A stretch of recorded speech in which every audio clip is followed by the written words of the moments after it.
name is Bryan. I know Mosty for other smaller clubs. I wouldn't have seen, or this is the first time I've seen him. I'll be looking at passing and evasion. My personal outlook on rugby is that evasion and making line breaks is the most enjoyable thing that you can do. And whether that's do the tackling for me, and whether that's do the scrummaging and the line outs, I'd like to try and make as many breaks as possible. So if we can put kids in situations where they're making line breaks, everybody wants to score tries, that's what we talk about, alright? In terms of passing, just in terms of technique, Joe, if you've come across, few simple cues on technique. It was interesting, Paulie spoke to me yesterday. The kids themselves don't really need to know how to drill the key factors, but as coaches it's good if we can identify them. So when we're receiving a pass, the first thing we want to look at is a big W shape with our hands, so reaching for the ball to give the passer a target, and also it makes it ready that I'm ready to catch the ball. We'll see a lot, we'll leave it down here and the pass comes and then they try and get their hands up as quick as they can, alright? So on that, reaching for the ball, when we're reaching for it, make sure we call. Communication is key, obviously, so we make sure we give a good call, reaching for the ball, and then we catch it away from our body. We want to try and catch it away from our body so that we can now pass straight away. If I take it into my chest and I have to then readjust to get it back out again, it just takes away time on that pass.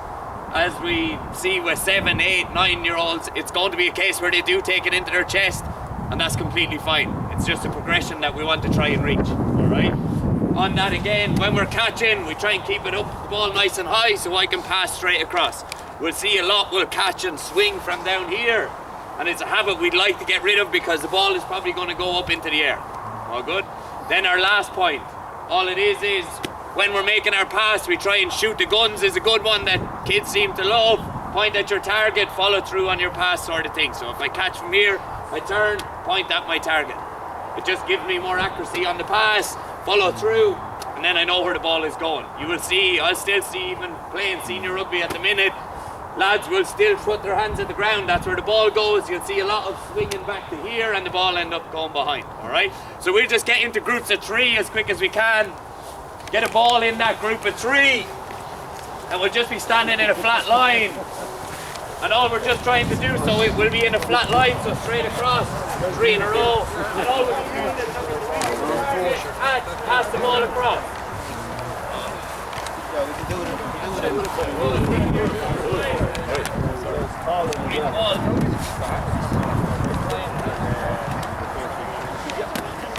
Here's ball.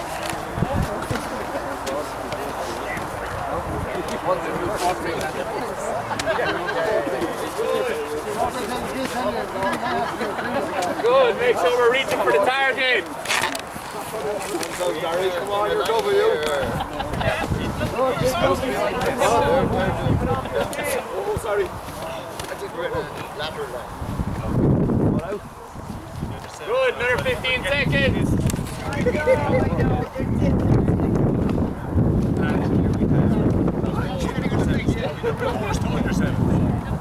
Good stuff.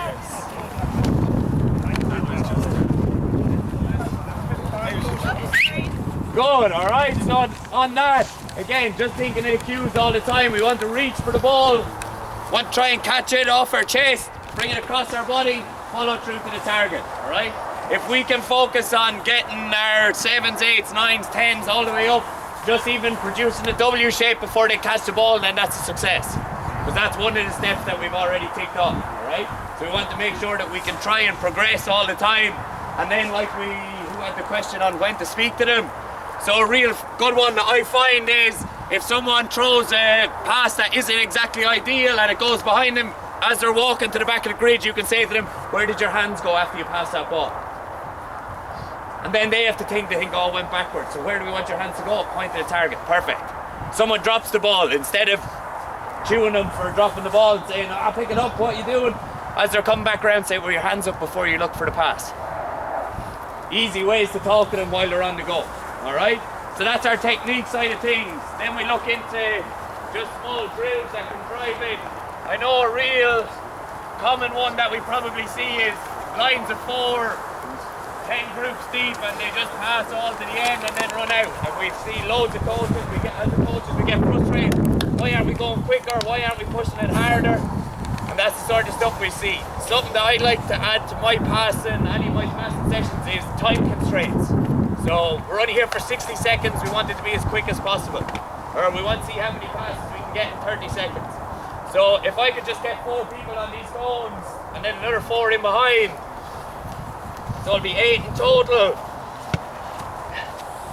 And instead of our normal passing waves, what we'll be looking to do is Stan will be running out to this cone, making the pass. When the ball gets to the opposite end, you'll be passing it back into the line. So the ball just continuously moves over, back and forward. So Stan out, goes to the line, passes, good. Then it'll be passed back to the second man. Good, we can go to the first, that's fine. And you'll join the back of the line as you come around, Stan. So you're coming back to this side before the ball gets there. Good, keep coming around, Bryan. Good, make sure we get all the way back around. Good, there we go, keep going, yes. Now we have it. Good, hold it there. Alright, now what we'll try and do, so something that's nice to put a challenge into it. So there's the first thing. Something that's good about it, because they have to get back to the cones, it's constant movement. There's no real standing still, getting bored. Yep. I just need to check. Of course. So you're 2 and 3 here. Are they running back through the grid? No, always get them around the grid, because chances are a ball will hit them in the head on the way back. Alright? Then what I start to do, just to progress it, is if we could get another 4 in behind, and we'll see how we get on with this. If we get another 4. Any 4, don't all get too excited to join in. We'll definitely nail on the first one. Good, alright, so all that'll happen now is we'll start normal as with 1 ball. As time moves on, we'll add in a second ball, just to challenge them. Good. Good, keep going, keep going. Now, second ball is in, so now we'll have 2 balls. Keep that ball in, here's your second ball. Good, let's go. Good. Good, so hold it there. Now we've no ball, alright? And then we go again. So it's simple, just simple thing that we have to start adjusting then. If you go to the line, and you get the go to the line as well. Good, alright, so if you're up at the blue cones, you both come forward and you're going to pass. So we're just making it as if this is mid-drill, okay? So now this has to work on 1, Stan has to scan where the ball is coming from. 2, he has to talk to the ball carrier. And then I also have to be awake and talk to the ball carrier as well. So we have to try and read this situation, see where I'm getting my pass from, where Stan is getting his pass from. You understand? Does that make sense? It's fine, take off your shoe. Yeah, no, that's fine. Yeah, exactly. Yeah. This is just a steady progression. So as that, we go with 1 ball, and then we'll challenge them and say, okay, we're going to try 2 balls this week. Chances are they probably won't get it, that's fine. If they get it 6 weeks later, that's a big goal in their head, a big tick in the box that, well, we've got the 2 balls. Try and push it, if you're with some of the older groups, try and push them to 3 balls. Again, they're only on for 30 seconds. You have 45 seconds. We're going to try and get to 2 balls in 45 seconds. If they drop the ball, we stop, we start again, and we go back to 1 ball. It's just to try and provide a progression rather than us just standing and all we're thinking of is, oh, I just have 1 ball all the time, because people will get bored. Good. So we'll move on to the next one. On these we have 8 red cones, so if we can just fill up the 8 red cones.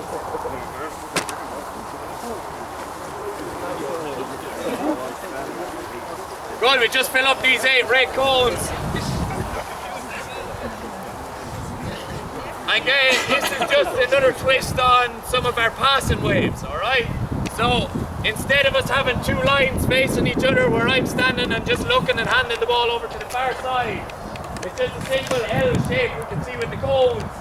These 4 are working together and you 4 are working together. Okay, so we would run forward, make our pass all the way to the end, keep running forward and pass it, running forward, and then the ball goes to this line. They'll run forward and make our pass. Again, we can have another line of 4 ready to go and a line of 4 ready to go. Similar to what Joe was saying, if we can have 2 of these set up, if we have a group of 20, 25, have 2 of these grids set up, because by passing, the more times you get the ball in your hands, the more you're going to learn. Is that clear enough or fair enough? Good, any questions so far? Again, while we're going through, if we have our groups of 4s and they're running through this all the time, I can be talking on the go. Make sure we reach to the target. Make sure we follow through on our pass. Make sure you call for the ball. rather than stopping everything, explaining all of the steps again, we can talk it on the go. If you look at international rugby at the weekend, there's probably only 75% of those passes, less even, are perfect in a game. So we can't expect every single pass that happens here to be perfect the whole way through. All good? On the next one, we're flying through them. Can we get 4 on the blue and then 4 on the yellows? They'll need a ball for each team.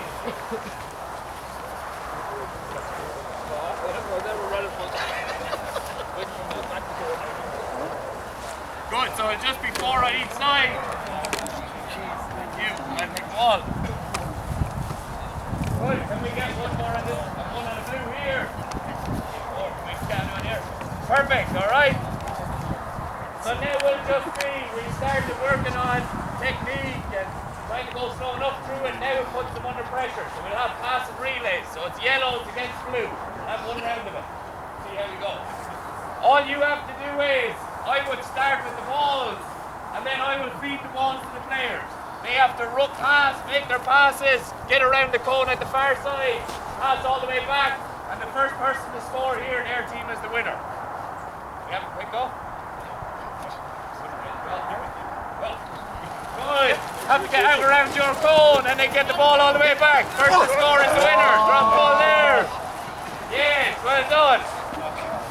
Perfect, so it puts a race into it. Me versus you, that's what gets people going, it gets teams going. It's all about competition. So we like to just throw these small ones in, alright? Like that. A drop ball happens, that's fine. If they can pick it up and get back into the game, they get a chance. Or else they get to go again on the next round. Keep score. Somehow manage it in your head that it always ends up in a draw and we need one big final round for it to be the win. Yeah, oh, there was a forward pass on that side, so they don't get it. We have to try and make it competition all the way through. All good? We have one more competition over here. The reason I like to put competitions into it is it just gets the players engaged, it gets them switched on.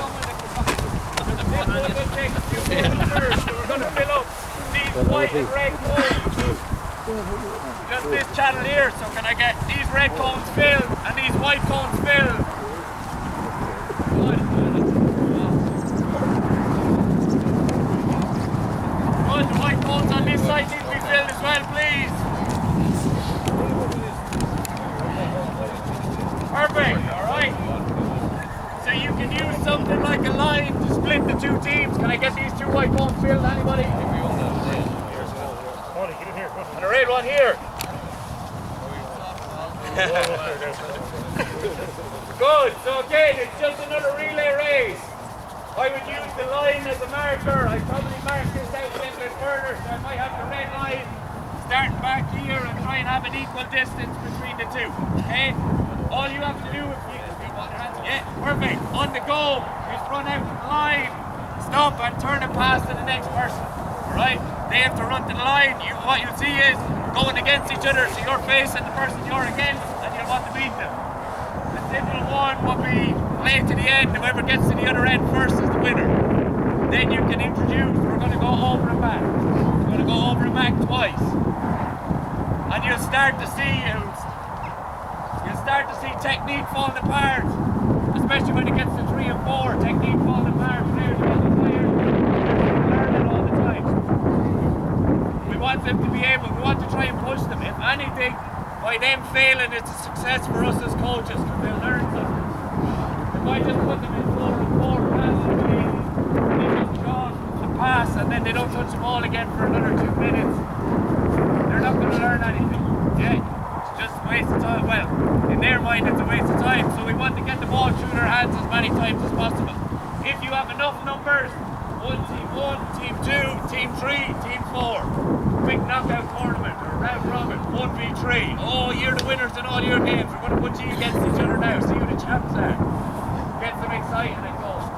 All good? Yeah. In terms of passing then, just to progress into the full game scenario, I would set up a normal pitch as if we're playing a normal game of rugby, but we'll kind of adapt the rules in that you can pass any direction. If you get touched twice, it's all in the turnover. So you can pass any direction.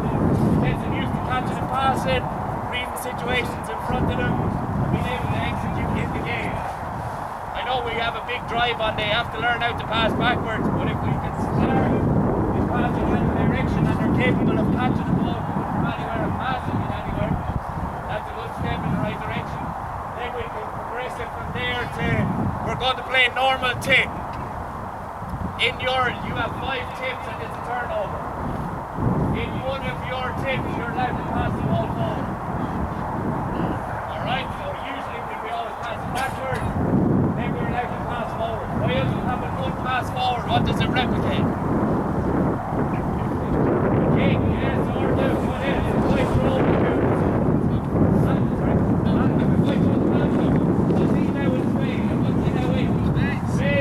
it's just like a line break. So I pass the ball to Malcolm, he's going running, I have to get after him, support him for a line break. Then our cues come in again, communicate to the ball carrier. Hands up and takes the offload. Read the situation in front of us again. Alright? Then from there, then we can just go into normal games and touch. Right? Another small passing game would be inside this blue square. I might put 2 teams to 5. They have to try and complete 10 passes without the other team intercepting the ball. They can't pull the ball off them, they can only intercept, try and block it. You can kind of adjust it however you want. So netball style where the person with the ball can't run. Or you can have it that they are allowed to run inside of the square, keeping the ball in 2 hands all the time, looking to pass. If that team complete 10 passes, the other team have to do 5 burpees. And again, you can do 2 squares, 1v3, 2v4, and keep rotating through. Everyone's all good so far? Yeah. Perfect, all right? We're going to go from passing now into evasion. Touching on that first, that 5-tip game where we're allowed 1 forward pass. There's the first part, there's like evasion, we're into a line break. So we react to what goes on, that can also tie into it, okay? For our evasion games, we have pretty simple ones. We'll do the same again. You can stay where you are, lads. And ladies, if we have one in the group. So, what I would do, so a good one is everybody on this side on the rain. Buddy, could you just step back just a tiny bit? For our evasion, we're looking for cues of all in 2 hands so that we're able to offload, to keep the defender guessing. Once we move towards contact and use our footwork to beat the defender, I'm going to attack the defender. Once I step to the side, I'm now going to move the ball away from the tackler. Do we understand that one? So that if I run to here and I step to the left, I'm going to put the ball into my left hand to keep it away from the tackler. My body's between us. Also, it allows me to get through the tackle. So on our evasion, action first. Again, big W, I've caught the ball. Now I'm into evasion. Ball in 2 hands. I use my footwork to beat the defender. Especially with kids and younger players, what we see is the big kid tuck the ball like this and just run straight into the tackler. That works when they're 2 stone heavier because of their age, or because they've developed quicker. But you'll start to see as that player gets to 15, 16, 17, and everybody else catches up on them, that trick doesn't work anymore. So let's try and drive that it's a footwork to attack a space on either side. So you always hear ones attack spaces, not faces. Simple things like that. We want to try and use footwork, get by the defender, and then move the ball away from the tackler. Okay? Simple games for this would be, I would have all of these. This is one of my favourite ones. I still like to do this myself. I would have all of these with a ball in their hands. The reds are the attacking side. Whites are the defending side. You can make this channel, I would usually have this channel maybe 10 metres wide to give more space. First 2 people, number 1, second 2, 2, 3, 4, 5, 6, and 7. If your number is called and you're on the red side, you're in attack. If your number is called on the white side, you're in defence. So if I call number 1, both number 1s will be going. The attack would have to go. If I had the ball and I was number 1, I have to run down to here. Yellow going first, then red, then I'm looking to take the defender on. I'm trying to score at the other end. For the defenders, if your number is called, say number 7 is called, I have to go to blue first. Then I have to go to white, and I just have to try and touch them 3 times before they score. Okay? Can I see this in action, Bryan? Yeah, of course, absolutely. Take your ball back 5 steps. Perfect.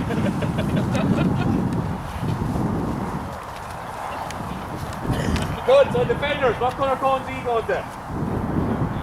Blue then white, yeah. Attack, what colour are you going to?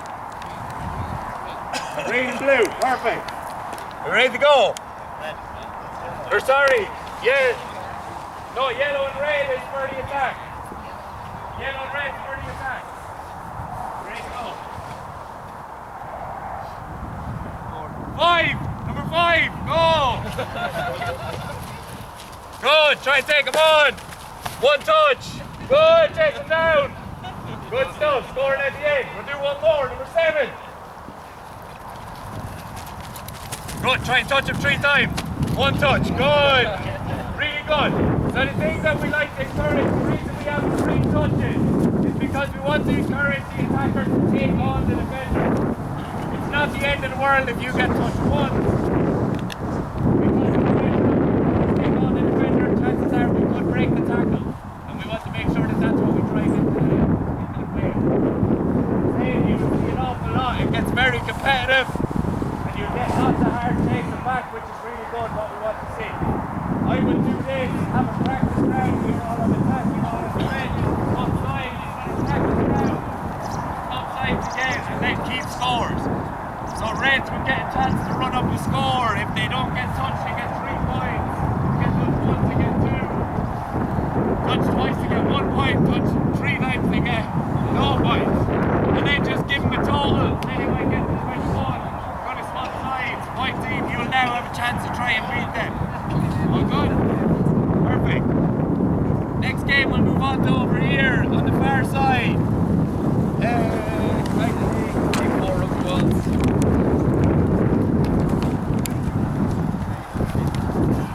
Perfect, right?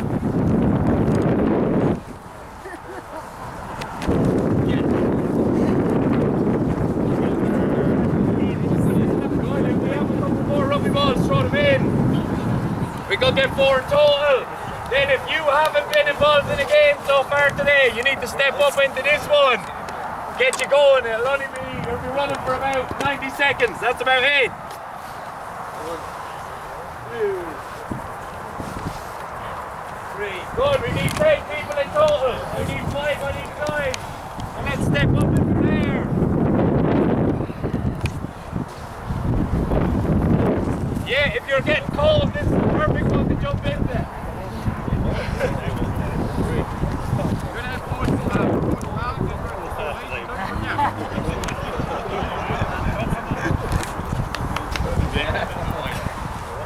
Okay, so simple one. I know sometimes you might think in terms of our coaching that the game needs to look like what we see on the telly, but it doesn't have to be, okay?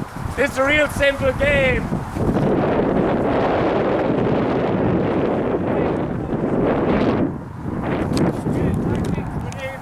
Attack and defense. And then also evasion to try and beat defenders. Okay? So as you'll see, we have a halfway line. That's dividing our countries. So we're going to use that like a border. Okay? Yeah, each country has a bank, which would be this yellow box here and the yellow box over there. But even rugby ball, even amount of rugby balls, I usually use 5 and 5 on each side. And then our whole idea is that I'm trying to get into that country and steal from their bank and bring it back to my bank. Okay? If I run across the country's border and you catch me, just a touch, I have to go to jail over here, okay? Then I'm stuck in jail until someone gets into the jail and frees me. What you see a lot of is, to start off with, you'll get a lot of this stuff. Oh, back into this one, right?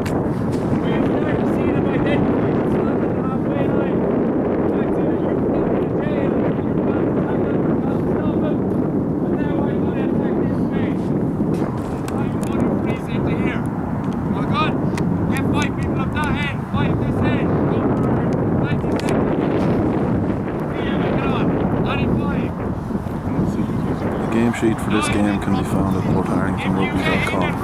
Country. You can't be caught when you have the ball.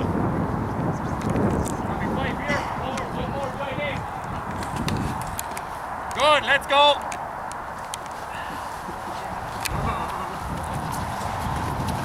Good, remember if you're caught, you can go to jail. Good, got a ball. Take a ball. Well done. Go back, put down the ball. Well done. One of your team has to come for you. Shout from the free. Shout from the free. Good, if you get caught, you have to go to jail on the far side. Not there. You're over to jail. Good, there's another catch. Over to jail.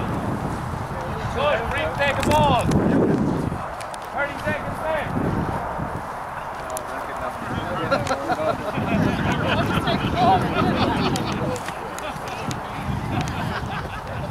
10 seconds left. Good, inside his book, right? Just some small rules on that because it will turn into carnage if we just get let go, right? So if I run across the border and I get touched, then I have to go to jail. I stay in jail. If one of my teammates gets into the jail and frees me, then I have to come back to my country before I go to the bank. Okay? Yeah, also, you get some clever kids who come into the bank. They're trying to get the money, they can't go. Just say to them, we're allowed one ball every time you get in. Once you get the ball back to your bank, then you can come again. All good? Good. Any questions in terms of those? Yeah, it turns into madness, but you'll actually see as time goes on, it starts to get quite tactical. And you can drive that as well. Okay, you have a minute to get into your teams. What sort of tactics are you going to work out? Because the first time you play it, you'll get all 10 running for the bank. Then they'll start to realise, oh, we need to defend the jail, we need to defend our bank. We'll be fully set up and ready to go. Numbers wise, anywhere between the likes of 8 to 10. It's a 13, yeah. The good one is that they're always constantly running. There's no really time that they'll be standing still. They'll either be going to get a ball, stopping people from getting the ball, chasing someone. So they'll always be on the move. It's really fun, it's really good fun game. And again, it gets quite tactical. You'll start to see within your group leaders stepping up and barking orders to others and stuff. So it's quite good. All ages, yeah. Especially for even youngers, but it really works for all ages completely.